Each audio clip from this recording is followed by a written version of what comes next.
It's a lovely day. I got the back door open.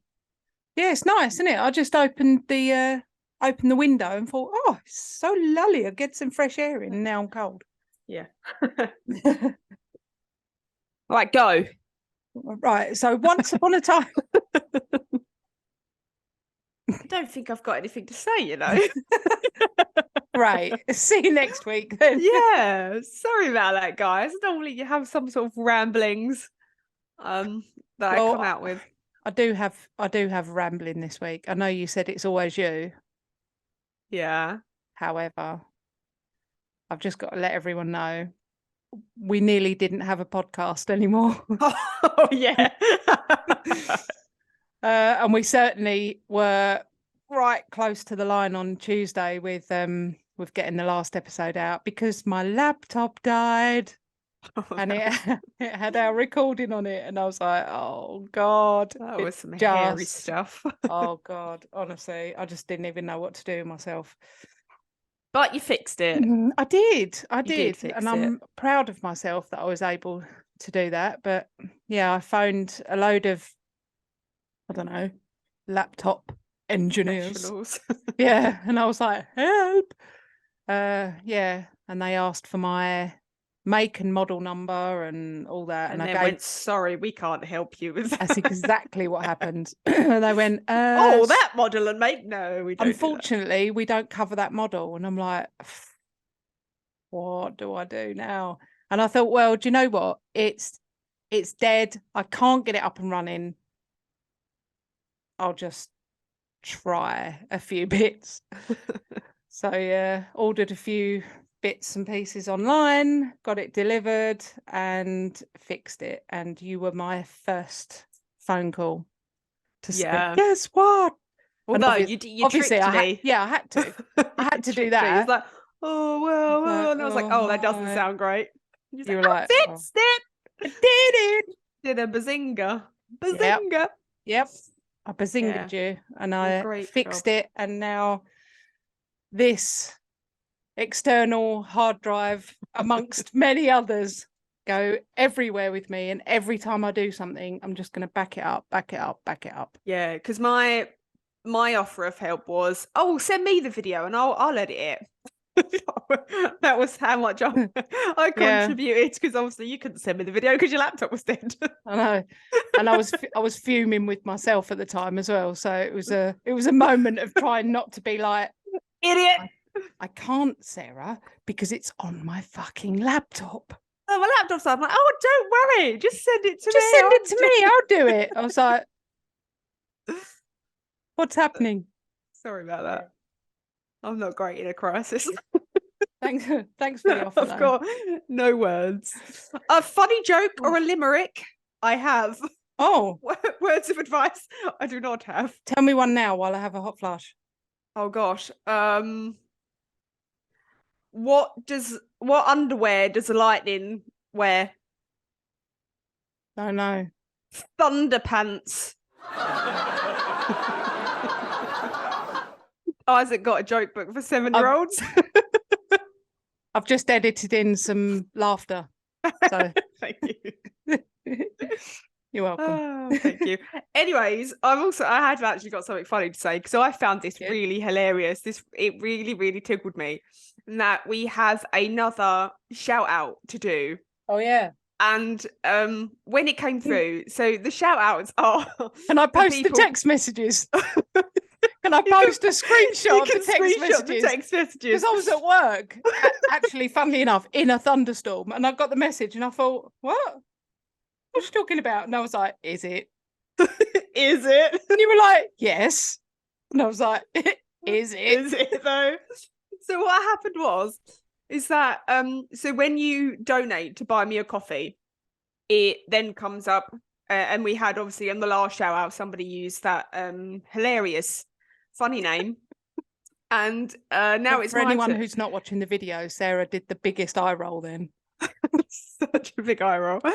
And this time around, when it come up, I was really excited. Somebody had donated to our Buy Me a Coffee page, and the lady's name was Annie. And I was like, oh, that's so great. Like, I genuinely thought it was somebody that we didn't know, because obviously our friends and family have donated and things. And I was really... That's what you text me. Yeah. You said someone's just donated and it's someone we don't know. It's someone that we don't know. Oh. And I was thinking, I had a little bit of a peculiar surname. And I was thinking, oh, maybe it's... Well, 60% of our listeners are in America. So I thought maybe it's just what are you saying about American listeners? Not a funny surname, but like an Don't worry, uncommon. guys, I'm on your side. An uncommon surname. And I was like, oh, maybe it's someone from America. And I was really excited. And I messaged you and I was really excited. And I rang Josie and I was really excited. Yeah. And then when you eventually messaged back, you was like, oh, that's fine. It's your shout out this time. And I was like, I don't mind. I can do the shout out. Thank you, Annie. And I was like, it's a normal name. And you was like, is it though? And you were like, yes. And I double checked. And I was like, yeah, it's a lady called Annie. And you was like, is it though? Is it? And you were like, yeah. And I was dying because I'm so innocent. I know. I know. I thought exactly the same thing. I was like, oh, bless me. I'm like, we're slowly breaking Sarah. She's this sweet, innocent person. Yeah. So his first name Annie, surname Rection. So thank you, Annie Rection, for our very generous donation. Cheers, Miss Rexon or Dr. Rection. I don't know. Rection.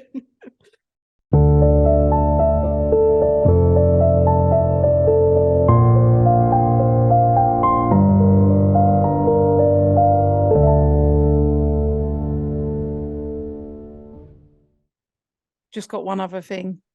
Speaking of the buy me a coffee and things like that, I really want to get people to subscribe, because it's so important, because it means that we can pay for all these memberships and subscriptions and things like that in order to get our information and to get our podcast out there. If you could go to obviously, if you're enjoying the show and you think that you could possibly spend £5 a month, would be amazing. I don't know if you noticed, Sarah, but we have got one subscriber. I did notice. Well done, Kate. And it's me. And I've subscribed to us for £5 a month. And I just wanted to see how it all worked. I wanted to check if it was working. No, I wanted to see how it all worked. And obviously there are a few little fees that come out, but it still means that we end up getting about £4.50 of it, which is really super cool. And it will help to actually pay for the podcast, which would be great. But I came up with this idea over the last few days, and I've been thinking about it. There's also an option on the subscription where you can donate £10 a month.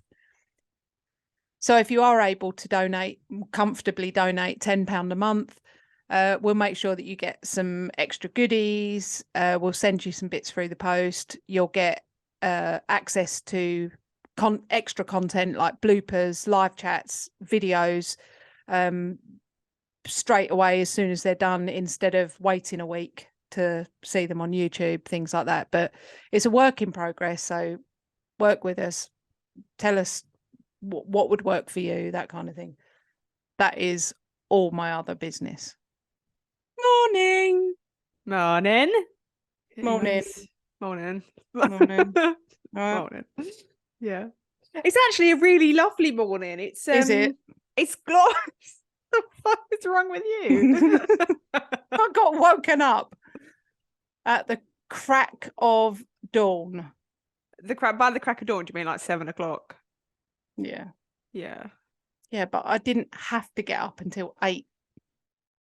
What story have you got for me today? Because you was very cryptic about the naming of the Zoom meeting, so I don't even know what it's about. Today's story, and I don't know if you've ever heard of it. It is the story of the New England vampire panic. Oh. Great impression. Thanks. I didn't rehearse that or anything. So what happened is it's kind of on par with the Salem witch trials, right? Like the hysteria over that. And this was back in mainly sort of the 1800s. And it was when everyone thought that if you got ill, chances are it was because you were either being preyed on by a vampire, or you were a vampire, or that kind of thing. So yeah, and there's all kind of speculation as to whether us Brits came over to New England, obviously, and kind of started messing everything up. Whether we brought these sort of folklore tales over, and that's why people sort of believed it. But what I'm going to do is, anyway, I'll tell you about some other cases of what was thought to be vampire encounters from other places around the world, not New England and not even America.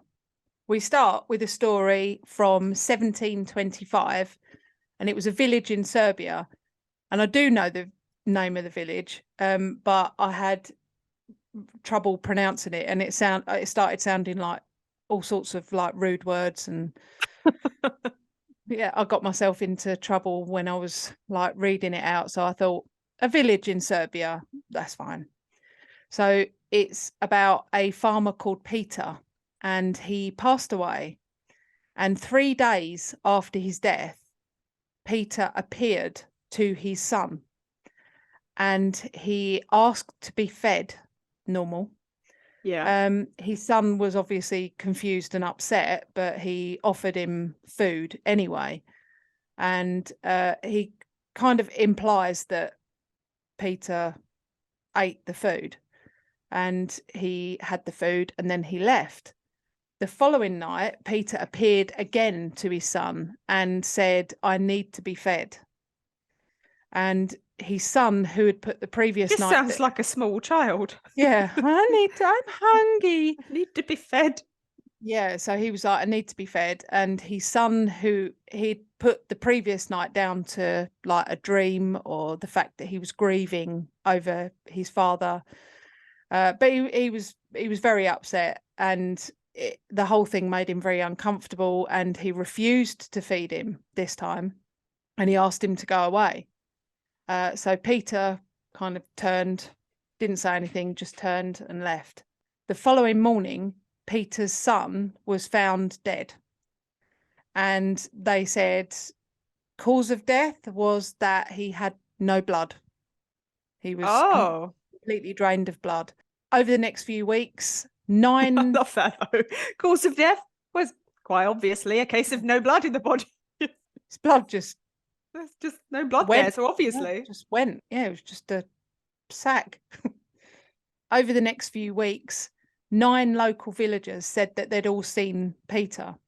And these villagers, not to be confused with village people, were exhausted, and they seemed to appear like they'd lost a lot of blood. That was the description. They seemed very pale. They were tired, and all 9 of them died within days of making the claim that they'd seen Peter. The priest wrote to the local magistrate and pretty much just asked for help, and he was like, "Something's going on. You know, these people are saying that they've seen a man that's just died. Now they're dead. Dying. You know, what we need some help." So they formed a team, and they began exhuming the bodies of Peter and the other 9 people that had all recently died. When they opened Peter's coffin, his body had no decay whatsoever, like none.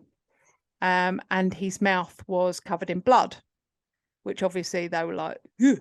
Originally, when I read this, I thought if Peter had got ill and died of The common cold. No, but if he died of something that was causing him to bring up blood or anything like that, I was thinking, well, yeah, it could. But then I thought, well, they wouldn't have buried him like it. Yeah. And if he was dead when they buried him, the blood wouldn't have still looked like blood. well, it wouldn't have still been flowing. It wouldn't have come out of his mouth. It's like once you're dead and your heart stops, your blood stops flowing. Yeah, I thought I'd kind of solved it with myself, and I thought, yeah, he would have blood round his mouth if he had something like TB or something, and he'd been coughing, bringing up blood. But then I thought, well, surely they wouldn't have just buried him like it. Anyway, this was sort of, the beginning of the vampire panic. So with this in mind, they thought he doesn't look like he's decayed. He's got blood round his mouth, and people have said that they've seen him and then they've died. So they actually pushed a wooden stake through his chest. Just to be sure. Well, just to be doubly sure, they then burned his body to ash.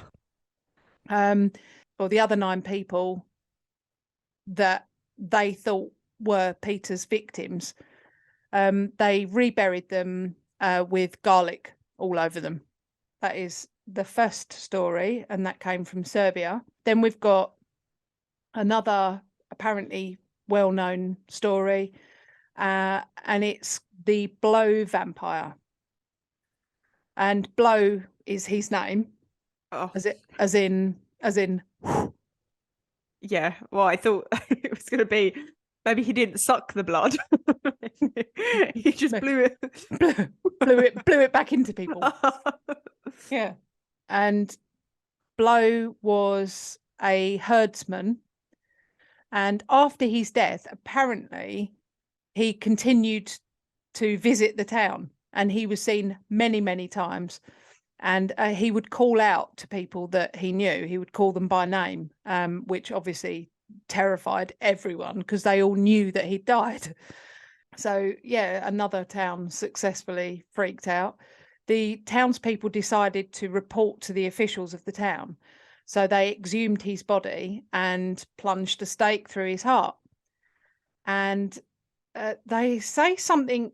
At this point, this kind of story seems to change, and everything that I've read and heard, and they said after they plunged a stake through his heart, unfortunately, it didn't kill it.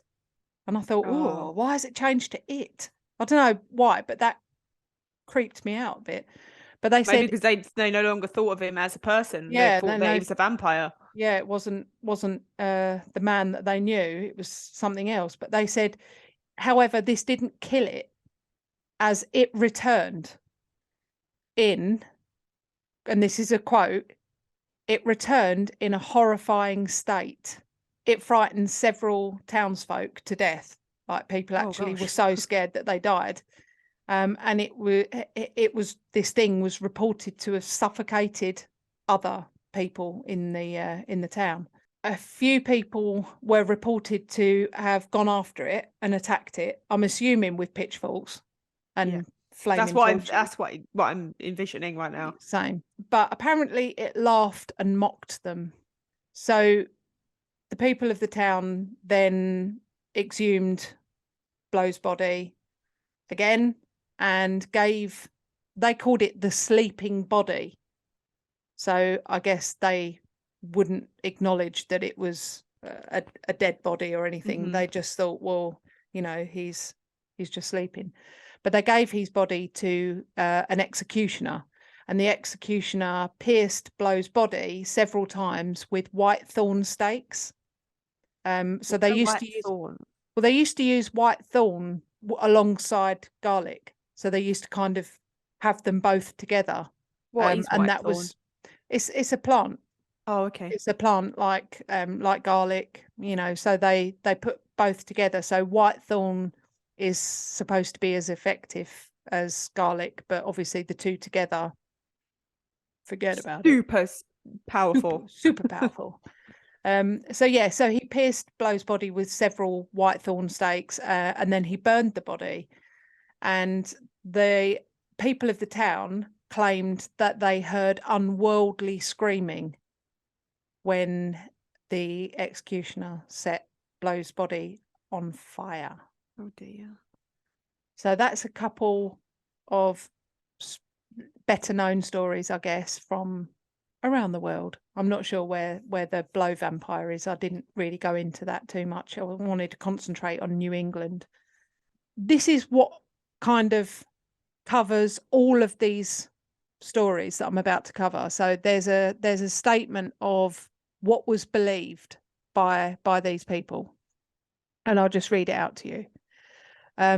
Among the superstitions of those days, we find that it was said that a vine or a root of some kind grew from coffin to coffin of those of one family who died of consumption. They were buried side by side, and when the growing vine reached the coffin of the last one buried, another one of the family would die. The only way to destroy the influence or effect was to break the vine, take up the body of the last one buried, and burn their vitals. And their vitals seem to be, more importantly, three things. It seems to be heart, liver, and lungs. Oh. So those three things were, particularly the heart, was removed, examined, burned. And then some of the cases they take it a step further, which is, but that's what the belief was. So they believed that a vine or a root would grow and go from one coffin to the next, and when it got to the last one, The next one would die. another one of the family members would then die, and then the vine would then head to their coffin, and when it got to them, someone else would die. And they thought that it was some kind of vampiric force or something, but black magic, witchery, all that kind of thing. The first case is, and I've tried to keep this in kind of date order, so it was a little bit easier to follow, but they're fairly sort of short stories. But so this one was apparently the first recorded case of exhumation for the fear of vampirism.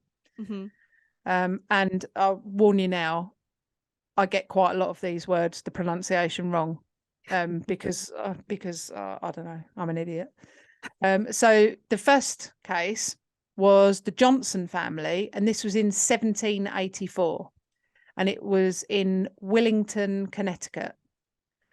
And there was a doctor, name unknown, and he claimed that he had the cure for consumption.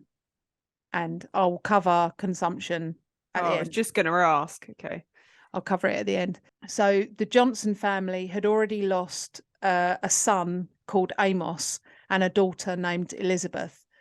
And a third child of theirs was had also fallen ill. The doctor told the grieving parents that what they needed to do to break this curse was to exhume the deceased children. So on June 1st, 1784, the two children were exhumed. Can you imagine how harrowing is the best word, how harrowing and incredibly upsetting that must have been for parents of that day, to be told, yeah, we just need to, and it wasn't like the officials were doing it. Yeah, we just need to go and like break open the coffin.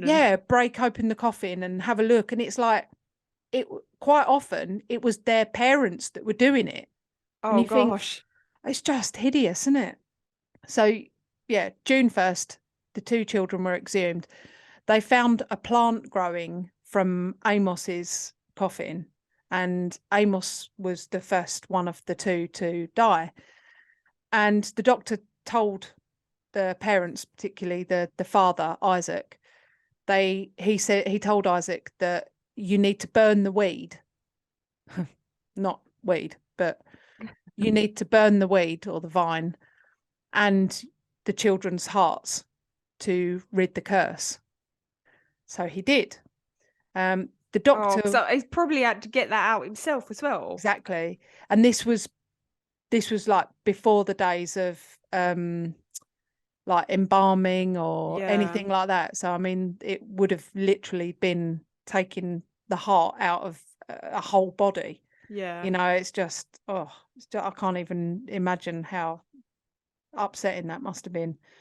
The doctor that told Isaac this was very quickly labelled a quack doctor in the press. All the papers were warning everyone about him, and, you know, he's recommending these horrendous rituals, and, you know, it's not what we recommend. But obviously, there were a lot of people that agreed with him and said, well, yeah, it must be that. Well, yeah, if your children are dying sort of one by one, you kind of do whatever you can to stop that from Yeah. happening. So as Yeah. crazy as it sounds, you're kind of desperate for something. Yeah, and people didn't, this was in an age when people didn't understand a lot of sort of medical reasonings or anything. So when one person in a family got consumption, it just followed. It was very contagious. So it just followed that one by one, they would all come down with it and then normally die. But because it was normally one family that got it, all the rest of the other people that lived in that village would think, well, that family's cursed because we're all right. Yeah.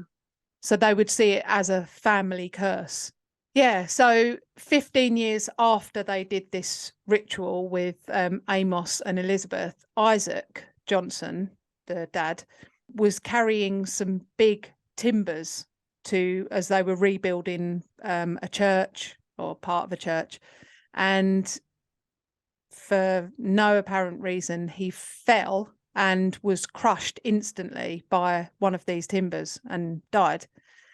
And everyone then said, well, that's because he desecrated the graves of his children. But his blood remained visible on that timber for well over 30 years. And there was like, everyone was like, that must be something sort of spiritual, you know, because there's to do just with the curse. Yeah, exactly. So it's like a mark of don't do it, because that was what happened. Now we move on to 1790, and it's the story of Rachel Harris, and this is in Manchester, Vermont. 1 year after a woman called Rachel Harris passed away, her husband, Captain another Isaac, very popular name. Sarah's and Isaac's are very common in. That's because it's from the Bible, isn't it? Yeah. Yeah. So her husband, Captain Isaac Bergen, he remarried, and he married Rachel Harris's stepsister, and her name was Huldah. And very soon after they married, Huldah became really ill and started showing signs of consumption. And everyone said that it was Rachel seeking her vampiric vengeance on Huldah. So in 1793, they exhumed Rachel's body after hearing about this cure. And they took out her liver, her heart, and her lungs, and they burned them in a blacksmith's forge. And unfortunately, it didn't help, because Huldah died 7 months later in the September. And everyone then changed their minds and went, no, actually, I don't think she was a vampire, but I do think she was a witch. Oh, okay. So that's different. That's why it didn't work. Yeah. And they were like, gosh darn it, if only we knew. Then we move on to the Congdon family, and that's in Westerly, Rhode Island. And we don't have an exact date, but we know it was the mid 1800s. And this was the first reported case of an African American family going through it. And it was a man called Bristow Congdon and 3 of his children, and they all died very close to each other of consumption. And the remaining family had heard about these rumors of possible vampires, and that this is what happens. You know, one of them apparently dies, and then they're not really dead, and they come back to life, and they feed off of others, which is what makes them so sick. They'd also heard about this cure.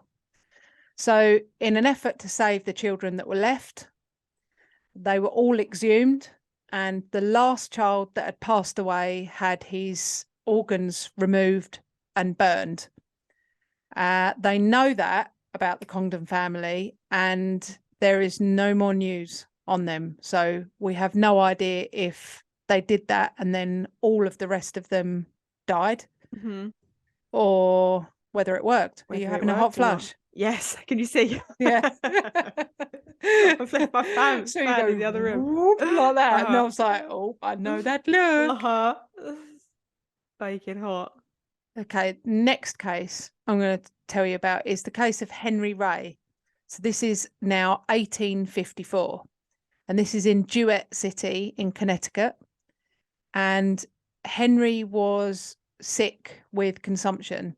Both of Henry's brothers I'm absolutely desperate to find out what consumption is. It's coming. I'm so desperate. There's only a few stories. So both of Henry's brothers had passed away with consumption, and the last one died in 1852. So with fears of death coming for Henry, his family members decided to exhume and cremate the brothers. And on May the 8th, 1954, family members exhumed the two brothers and burned them right there on the spot, right next to their graves in the cemetery. They were like, nope, poof. And again, we've got evidence of this, that that's what happened, but that's Nothing where after. it stops. Yeah. Then we move on to the Rose family, which was 1874, and that's in South Kingstown, Rhode Island. And it's William Rose and Charles Harrington exhume the bodies of William's son and daughter who had died of consumption. His intent was to exhume them, burn them. This is where it starts taking a step to the next level. To burn them, and when he's got the ashes, he would feed the ashes to himself and his family. Oh, no, that's a step too far, isn't it? Well, apparently they thought that was the cure. That's where everyone else has been going wrong. This is like Chinese whispers, isn't it? You know, when it starts getting a little bit twisted down the line, and they're like, "Oh yeah, no, I heard that." Yeah, I heard that's what you've got to do. Yeah. But I guess they were desperate, and if you really genuinely thought that your family was cursed and that was the way to break it, I mean, you try anything. I think I'd look for some evidence. I think I'd research the shit out of that first. Yeah, but the thing is, how would you? Yeah, I guess back then there's no Google, is there? No. Thank God. Maybe ask Jeeves. Do you remember that? I do remember Ask Jeeves. And Yahoo. Yahoo. God, we're old. Yeah.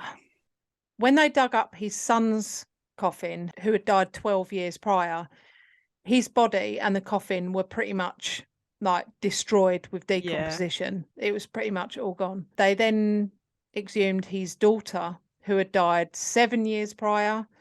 Her coffin was in perfect condition, like it had just been put in the ground, and they thought, that's weird. And her body it had slight decomposition, but nothing much. And you think 7 years?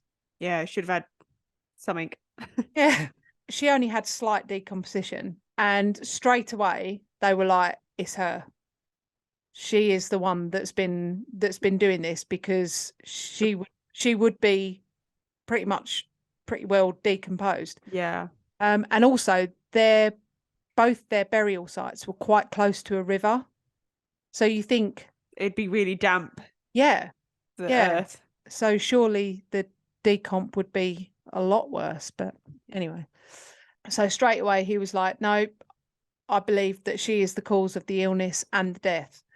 So he burned her there and then and consumed her remains right there on the side of the riverbank. And bear this story in mind. So the children by the river, William Rose, because there's another connection to it in a bit.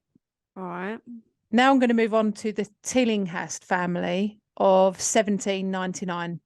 And this is in Exeter, Rhode Island. Stuckley Tillinghast and his wife, Honor. So I struggle with a lot of these names as well. I apologise if I'm getting these wrong. But so Stuckley Tillinghast and his wife, Honor, and they had 14 children. Oh, that's a bit much. I mean, Stuckley started having these weird dreams about his trees dying, and he's like wilting and dying in his orchard. And he had this dream a few times, and it bothered him because it says that it bothered him because he didn't know what it meant. So I guess maybe he was someone that really had faith in dreams, you know, and felt that they were messages and they meant something, but he couldn't work out what they meant. Then his eldest daughter, Sarah, passed away from consumption. And soon after she passed away from consumption, her younger sister fell ill with showing signs of consumption as well. And this younger sister that was poorly kept saying to her mum and dad that Sarah kept appearing in her room at night. And she said that Sarah was causing her pain and discomfort. And then many of the other siblings started saying the same thing. And they started saying, Sarah came to see me last night, but she wasn't very nice. She hurt me. So eventually 6 of the 14 children died from consumption. When another child became ill and started showing the same symptoms, Honor, the mother, said that she started experiencing this same phenomena. She started to see Sarah, she started to have pain and discomfort, and she was scared that she was going to lose yet another one of her children and herself. So she approached some friends and neighbours and said, what can I do? We're all having this vision of Sarah coming to our room and causing us pain and discomfort, and then they're dying. I've lost 6 of my children already. I don't know what to do. So they agreed that all of the children that had passed need to be exhumed, and they needed to remove their hearts and burn their hearts. So when they exhumed them, they were all in a bad state of decomposition, apart from Sarah. And she was not only the eldest, but obviously she was the first one that had succumbed to this plague that was happening. And her body was hardly decomposed at all. And they said her eyes were open and her hair and nails had grown, which again, you see this a lot with all of these stories. They said they were horrified to see that her hair and nails had grown. And there were actually a few doctors at the time that had said, no, this is normal. This does happen. And they were like, psh, don't want to hear it. Hear of it. I won't hear of it. But yeah, so obviously that kind of freaked him out. The fact that when they opened the coffin, she wasn't, all the others were far more decomposed than she was. And her hair had got longer and her nails had got longer. And obviously her eyes, you know, open, staring up. They were like, bloody hell. I can imagine that that's what they said. Yeah. Bloody hell. Shut your eyes. This is weird, this bit. But when they removed her heart, it contained fresh blood. Oh. Liquid. That's not blood. normal. That's not normal. The fact that they said it hadn't, you know, coagulated and congealed, clotted, dried out, I don't know, hadn't done any of that. It was fresh, liquid blood. So they were like, right, get that over to that rock. So they took it over to a rock and burned it straight away. Honor Tillinghast survived and recovered, but there's much debate because it was thought at the time that James didn't survive. So James, the other child. He was like the last child that got ill when she was like, right, that's it. We need to do something. So yeah, so she survived. And they said for years and years, it was believed that he didn't. He died. But then years later, some of James's descendants, or the Tillinghast family's descendants, found a will that belonged to James Tillinghast, and it was dated 1810.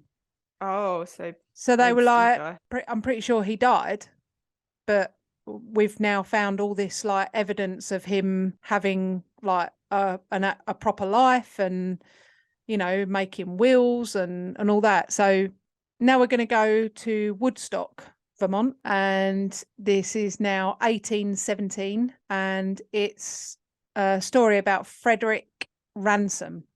And Frederick, unfortunately, died of consumption on February 14th, 1817, and he was only 20. His dad obviously had heard of this remedy for consumption or vampirism, and he was worried that his son had been, you know, struck down with this curse, and that his son would then come for him and the rest of his family. So he said, okay, let's exhume Fred's body, remove his heart and destroy it. So they did. However, Fred's mother, sister and 2 of his brothers all perished soon after. Fred's younger brother, Daniel, survived, and he lived well into his 80s. And he actually wrote memoirs about all of this. He remembers his father with his brother's heart. Oh, and gosh. taking it into a blacksmith's forge and burning it. Yeah. And he's like, yep, remember that happened. Remember that. Yeah. Remember that time Dad did that? Do you remember when Dad came home that time? With that heart. And we were like, what you got there? And he was like, guess what? Your brother's heart. Yeah. Now we are going to 1882, and this is certainly a very famous story of the New England vampire panic phase, and it's Mercy Brown, and we're going to talk about December 1882. Mercy's mother, Mary Eliza, dies of consumption. Mercy's sister, Mary Olive, so her mum's Mary and her sister is Mary. Mary Olive also died with consumption. A few years later, Mercy's brother Edwin started showing the same symptoms. So, and he got really, really, really bad with it. So they sent him to a sanatorium in Colorado Springs with the belief that like the fresh mountain air would like help him, make him better. And he did. He started to recover. Meanwhile, back at home, Mercy started to become very poorly, but she was thought to have contracted consumption. That's what they thought. They said she had galloping tuberculosis. Oh, gosh. Which I know. I was like, galloping? What do you mean? But not just any form of tuberculosis. No, not just your average everyday tuberculosis. This was a galloping one.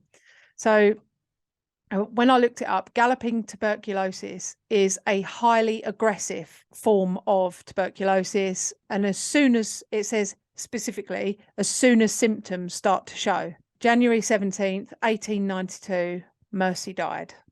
At this same time, Edwin was pretty much over his illness. And he unfortunately then suddenly took a turn for the worse. And he returned home to New England in a dying state. So townsfolk in their hometown then became fearful. I thought, don't bring it here. They told Mercy's father, George, that they believed that his 2 daughters and his wife were indeed not dead at all. And they believed that all 3 women were now vampires, and they were feeding on Edwin and slowly killing him. And they pretty much sort of harassed George and said, they're going to kill Edwin, and then they're going to kill you, and then they're going to come for the rest of us. So you need to do something about it. They told him that if he wanted to end this curse, that he was to exhume and destroy the body of the strongest vampire. And what they need to do was, when they exhume all 3 of them, they need to check for fresh blood in their hearts. Whichever one had the most fresh blood in their heart would be the strongest. So that would be like the leader. Mm-hmm. And they would need to destroy that one, destroy the organs, and that would cure Edwin. So simple, right? Also, do you remember William Rose? Yes. who had to exhume his 2 children by the And river. by the river, yeah. Well, he knew George, and he spoke to George and told him about his experience and said, look, listen, George, mate, what you need to do to break the curse is dig all 3 of them up, remove their hearts, livers, and lungs, burn them, mix the ashes in water, and feed it to Edwin, and Cure him. that'll cure him. And you have some as well. You take a shot as well, and that will save you. So, in all the sources I found, George he wanted to keep the peace with his neighbours and with the other village folks, and he kind of wanted to appease them. He didn't want to do it. He didn't want to exhume his 2 daughters and his wife, but he also Felt did. obliged to. Yeah, he didn't really want to live with everyone on his case, and he thought if someone else gets ill and dies, they're going to come for me. So, all right. So in the end, he was like, fine, but I don't want to be there. I don't want to be a part of it. So you just need to, I'll give you permission. Just do what you do. So on March 17th, 1892, in what was then called Shrub Hill Cemetery, the local doctor and family doctor, his name was Dr. Harold Metcalf, and a news reporter and 4 friends of George. And like I said, George was not there. They got there, they exhumed all 3 of the bodies, Mary Eliza, who was the mother, Mary Olive, who was daughter, and Mercy Brown, who was the other daughter. They were all exhumed, and it was Harold Metcalf, the doctor, who performed the autopsies. The 2 Marys had been buried now for about 10 years. So there wasn't, they said when they opened the coffins, there wasn't really anything in there except bones and some bits of mummified tissue. Mercy had only been buried for a couple of months. And again, this was when I kind of thought, well, that makes sense, because I was like, right, what time of year was it? Okay, it was winter there. Having been to New England a lot, their winters are brutal. So I thought, well, yeah, I mean, that's like putting her in a freezer. Yeah. So, and I She kind could of be preserved a little bit. yeah, I was reasoning it out, but apparently the ground had been so cold and the weather had been so cold that all the ground in the cemetery was absolutely frozen solid. So they hadn't physically been able to bury her for about 2 months. So she'd been placed in a vault at the back of the cemetery for about 2 months while she was awaiting burial. They were horrified because she really hadn't decayed at all. I don't know about that kind of thing. I don't know where decay comes in, but if you're in a vault, it's an above ground vault. Yeah. Stone walls, I don't know, wood on the roof. I think it looked like it had a wooden door on it. You start decomposing as soon as you die. Yeah. Your body starts, because your cells die, so then all the cells in your body then die. So that's where the decomposition is. So that would start straight away, unless you are frozen straight away. But if she was put in a vault for 2 months, then I mean, that vault would be it would be freezing in that vault. That was, I mean, all through a New England winter and it said 2 months. So say, for argument's sake, say it was 2 or 3 months. If we've got any listeners that would know about this, like if she's in potentially, I don't know, -20, is that possible? Is that possible that she wouldn't have any kind of sign or very little sign of decomp? I don't know. My sister's a doctor in New England. Oh, wow. Like, she is smart. So, sis, I know you're listening. Do you know about something like this? Because I always ask her about, is it possible to have a zombie apocalypse? And then I keep asking her weird questions until she goes, well, I mean, yeah, technically, I can't say that couldn't happen. And I'm like, right, that's it. She's told me it's possible. Down in the bunker, go. Yeah. Go. I don't know. Is that possible? But apparently she looked like there was just absolutely zero decay. However, they still went ahead. They removed her heart, liver, lungs, and the doctor told the villagers that he didn't find any blood in her heart, but apparently quite a lot of people went away going, oh, they found fresh blood in her heart, you know, and so Scaremongering. so yeah, there was a lot of that. And the doctor also said that when he did an examination, her lungs absolutely did show tuberculosis germs. I can't remember the exact medical term, but tuberculosis germs. Or like scarring and stuff. I would have Yeah, thought. yeah. He was like, there's very clear evidence that she had TB. She had tuberculosis. A galloping case. The villagers were like, oh, we're sorry, we didn't hear that, as they went off. So the villagers went ahead and they got her heart and her liver on a big rock in the village, made a thing of it. Yeah, can you imagine that would have been a right spectacle? Was there. Like, you know, like the witch trials when people used to come out and be like, oh, what a great evening. Let's go and watch. It was a big thing. And everyone was like, yep, we're having a heart party tonight. So can you imagine if that was nowadays and they was like at the village town hall, they was like, oh, we're going to burn that heart. Do you want to watch? I'd be like, I'm a celebs on tonight though. Really Britain's Got Talent though. Yeah. I've got some catch up to do. Maybe they'd do it on Britain's Got Talent. Anyway, they're all gathered around the big rock. They burn the heart and the liver. Didn't say anything about the lungs. Don't know. Maybe it's just a heart and liver kind of thing. They crushed the ashes down from her heart and liver, mixed them in some water, and they got fed straight to Edwin. And obviously it was the belief that this was going to be Edwin's cure and stop him from being fed on by vampires. And a feeling it doesn't. Edwin died 2 months later. Yeah. George carried on and stayed in the same village. He passed away in 1922. So he lived considerably longer than like the rest of them. And he never contracted TB. Or consumption. No, this case became very famous. Like I said, many people have investigated it. And in 1981, a descendant of the Brown family, Lewis Everett Peck, said that when Mercy was exhumed, he said that she had changed position in her coffin. Oh. And that was noted in the report that they did. And everyone kind of said, oh, right, so you think she was a vampire? And he said, actually, I don't know. I'm not saying that. What I do believe is that her death was misdiagnosed and she was probably buried alive.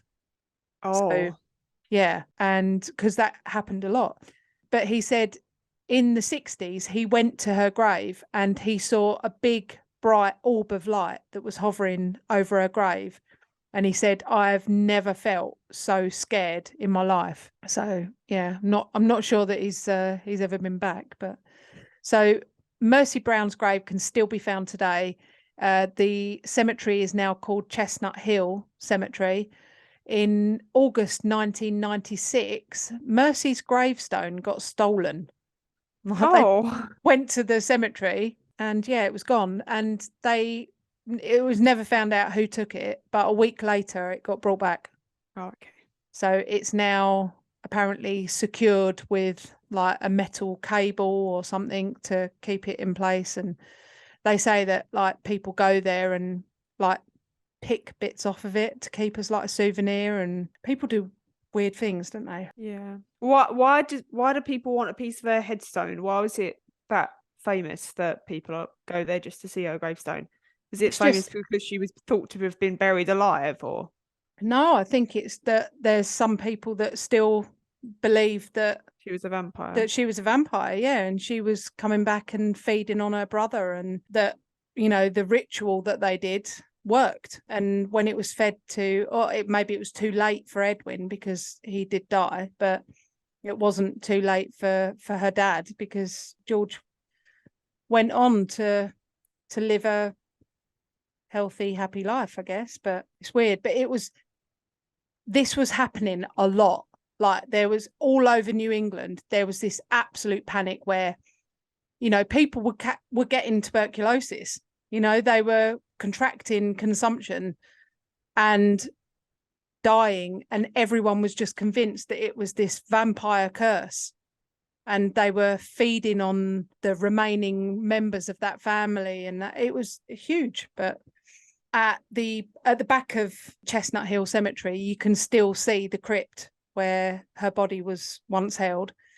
And Mercy Brown, the case of Mercy Brown was the last corpse that was exhumed due to possible vampirism. Mm-hmm. Then we are going to skip forward 68, 70 years or so from talking about when George passed away in 1922. So we're now 1990 in Connecticut, and a couple of kids around 11 years old were playing in a gravel pit. And as they were sliding down a hill of gravel, they disturbed two skulls, which then rolled down the hill behind them. Oh my God. I can imagine. Ah! Sped up their rolling. So they legged it off and told. But they'd unknowingly unearthed a burial ground. So a team of archaeologists were called in and they started excavating the area. They discovered a red coffin with JB 55 in brass tacks on it. And this was the body of John Barber. He was thought to have been 55 when he passed. He was a farmer.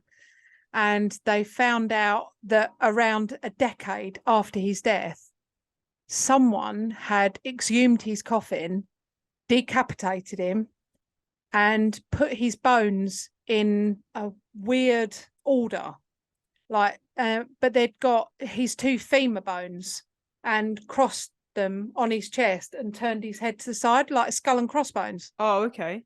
And I was like, when did that come into play? So that might be a future episode, the whole like story behind like skull and crossbones. Yeah. Like, why did they put the femurs like that? I can get if they put it like that, like a cross, religious cross. Yeah. So the story, but again, behind John Barber is that it was very unusual that they would do this to a man, that it was thought that a man was a vampire.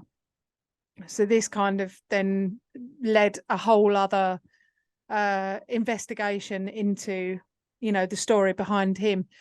They found many other bodies buried around him, but they were all fully intact. Yeah, everyone else in that burial ground was completely normal. But what was interesting as well was that the recreation like of his face built onto his skull to see what he would have looked like. And you know, they researched the people in that kind of year, their haircuts, what he was eating, like how chubby his face might have been, you know, not all things like that. And so they've rebuilt his face on the skull. So that's, oh, I can't wait to see that. Yeah, it's kind of creepy that. But so that is all of the stories that I could find. There have been many, many others, but it was really difficult to get any kind of evidence or facts about it.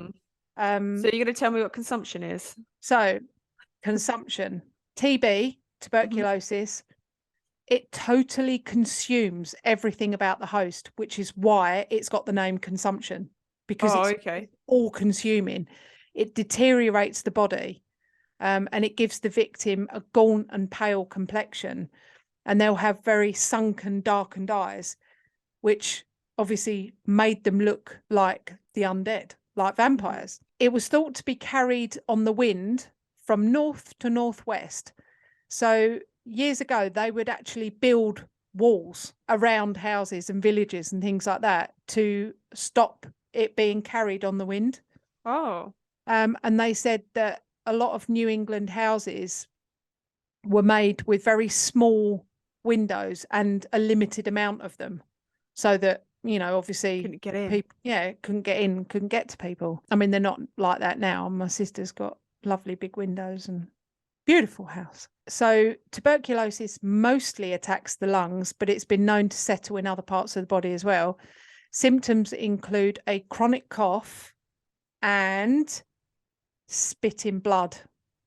So okay. this then links into the other stereotypical view of what vampires would look like. They're thin, gaunt, very pale, dark and sunken eyes, blood round your mouth. So, I mean, it sounds like a vampire, doesn't it? Mm-hmm. You get night sweats, you get a fever with it, extreme weight loss. I mean, I'll take that. And also, one of the other symptoms is delirium before death. So they get delirious, and they said that this could explain why many of the children who later died from consumption said that they'd been visited by Mm-hmm. one of their siblings in the night, because it's like almost like flash memories. You know, they get delirious and they think that they can see people that they can't. So obviously that kind of explains that as well. Over the years, tuberculosis has had many names: phthisis, Pott's disease, scrofula, the White Plague, and most commonly, consumption. Early scholars argued about how it was spread, how it was treated. Hippocrates, he called it phthisis, and he concluded that families being infected meant that the illness was hereditary and not contagious. So because okay. it like we said earlier, one family member would contract consumption and then they would all get it, and maybe other people in the village wouldn't. Yeah, but it was like they're not getting it, like a week later or something. They're getting it years later. Yeah, but tuberculosis can also you can contract it, but it can remain dormant Mm-hmm. for years and years and years, and then suddenly you start showing symptoms. Yeah. Aristotle, who also called it phthisis, disagreed with Hippocrates and said it was highly contagious and it was not hereditary. In 1882, a decade before the Mercy Brown case, a physician called Robert Koch discovered right, I've got to concentrate on this bit, tuberculous bacillus, and that's the causative agent that causes tuberculosis. So when this was discovered by Robert Koch, it kind of ended the rumours of like vampirism and things like that, because people started to believe in these bacterial diseases, and that's exactly what tuberculosis is. It's a very aggressive bacterial infection. Galloping, one would Galloping say. in some cases, yes. And this is also where embalming came into play, because the procedure of removing the organs and cremating them would eliminate the spread of the germs. So you can kind of see it's almost like you can see the evolution of I was just going to say progression, but evolution, progression, and it's just, it's amazing. So they figured that if you had tuberculosis, the better thing to do to stop it spreading would be to remove the organs, cremate them, and then bury the body. Mm-hmm. Therefore, to slow or stop any future epidemics. That is the story of the New England vampire panic. If you have enjoyed listening to our episodes, make sure you rate us and leave us a review on whatever platform you are listening. We absolutely love hearing from you guys. So you can also help support our show by donating to our Buy Me a Coffee link. We will make sure that you get a massive shout out and a big thank you in our next week's episode. You can also follow us on social media at Perplexed Podcasts. We're on Facebook, Instagram, and if you want to see more videos and blooper reels, subscribe to our TikTok and YouTube channels. You can also email us your stories at perplexedpodcasts@gmail.com. And you can find all the relevant links in the episode descriptions. Thanks for listening. Bye. Bye.